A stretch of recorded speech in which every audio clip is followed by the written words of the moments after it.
What if I told you that everything happening around me started because of one wrong turn, one assassin, and one gunshot? In just a few minutes, you'll understand exactly how World War I started, and why millions of people would soon find themselves trapped in the deadliest conflict the world had ever seen. World War I, the war that was supposed to be over in a few months, but ended up changing the world forever. In 1914, Europe looked unstoppable. Cities were growing, technology was advancing, factories were booming, and powerful empires controlled vast portions of the world. Everything seemed modern, everything seemed stable, everything seemed under control. Except it wasn't. For years, Europe had been quietly building something dangerous. Massive armies, powerful alliances, national pride, old rivalries, and a growing belief that war was inevitable. It was like stacking boxes of dynamite in a closet and hoping nobody would ever light a match. France wanted territory back from Germany. Germany wanted more power and influence. Britain was worried about Germany's rapidly growing navy. Austria-Hungary struggled to keep control over many different ethnic groups. And Russia wanted to protect fellow Slavic nations, especially Serbia. Everyone was suspicious of everyone else. Everyone had plans, and backup plans for their backup plans. Then came the spark. In June of 1914, Archduke Franz Ferdinand, heir to the Austro-Hungarian throne, traveled to Sarajevo. He rode through the city in an open car, which, in hindsight, was not the safest decision. Earlier that day, an assassination attempt had already failed. That should have been a pretty strong hint to leave immediately. But instead, the Archduke continued his visit. Then something incredible happened. His driver took a wrong turn, completely by accident. The car stopped, and by pure coincidence, it stopped right next to one of the assassins. The assassin couldn't believe his luck. Neither could history. A few moments later, Franz Ferdinand was dead, and Europe began sliding toward disaster. Austria-Hungary blamed Serbia. Germany promised full support to Austria-Hungary, a promise that would later become known as the blank check. Austria-Hungary sent Serbia a list of demands.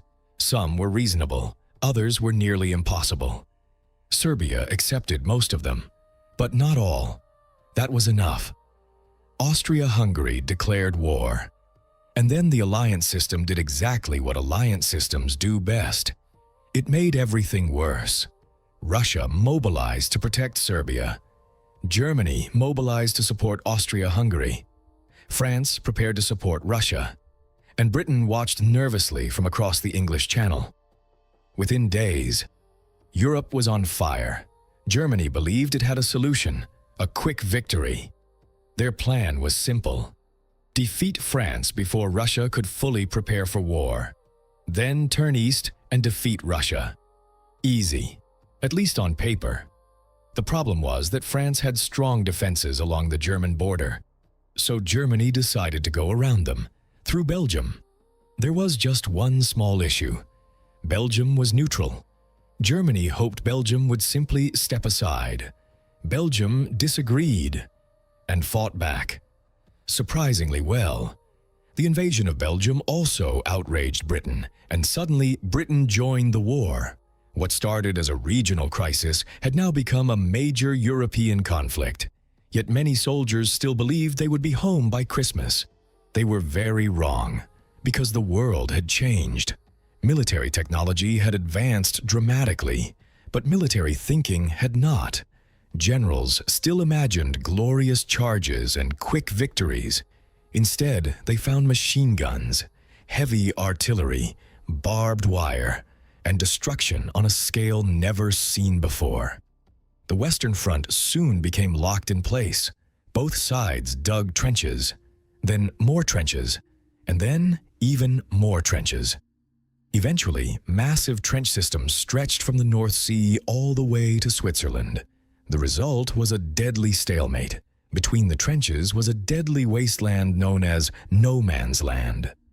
To attack, soldiers had to leave the safety of their trenches and cross open ground, mud, barbed wire, crater-filled fields, all while facing machine gun fire and artillery.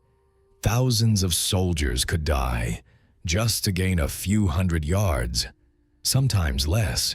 And even when territory was captured, the other side often took it back, again and again and again. Life inside the trenches was miserable. Rain filled them with water, mud swallowed boots, rats thrived, disease spread. The smell was unforgettable.